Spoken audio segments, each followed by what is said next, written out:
This clip is brought to you by SaveWithConrad.com.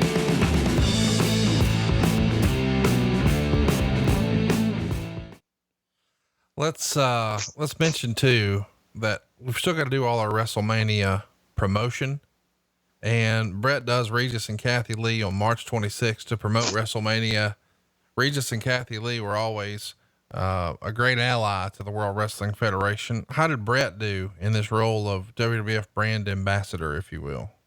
Well, Freddie Blassie was the link between WWE and Regis, because Freddie was a guest of Regis' local TV show back out in California for all those years, and on many occasions, one of Regis' favorite guests. Freddie was gosh almighty, what a talker and personality, but so that helped solidify that relationship. I thought Bret was a great brand ambassador because he was real, he was genuine, he wasn't playing the role of somebody that he wasn't. His name was Bret Hart. He was real. He believed in his realness, which is great.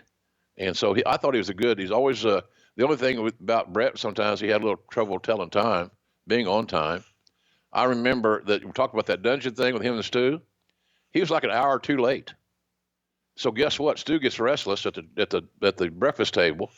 And brother, when you talk about a breakfast table, it looked like the table in that, in the religious thing where all the disciples are sitting at the table, the huge long table. That's what we were sitting at by ourselves.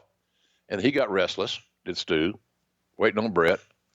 And let's go down in the dungeon. I'll show you a couple of things. I'm thinking to myself, you got to be shitting me. So I knew what he wanted to do. I think he was interested in me pissing my pants from some hole. So he gets me down there. And we thank God the cameras weren't rolling. So I knew. He said, "If I hurt you, just give me the office." Meaning I'll squeeze his wrist or squeeze, whatever I can grab to squeeze.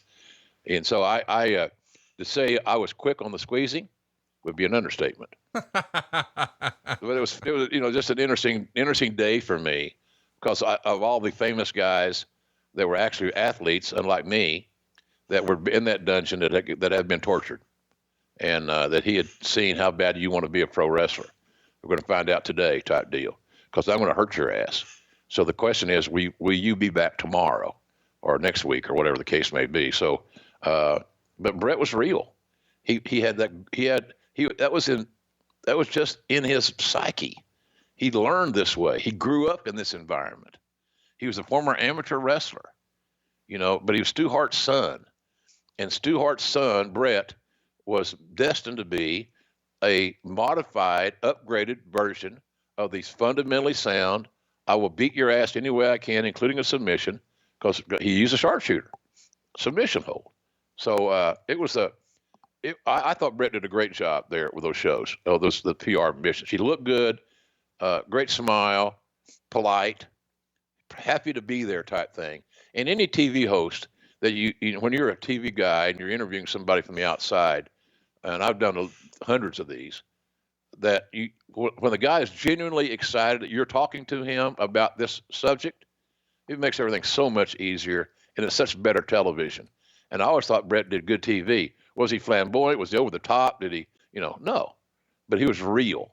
And I think that came across on television very prominently. Hey, it's Conrad Thompson. Thanks for checking out the podcast here on YouTube.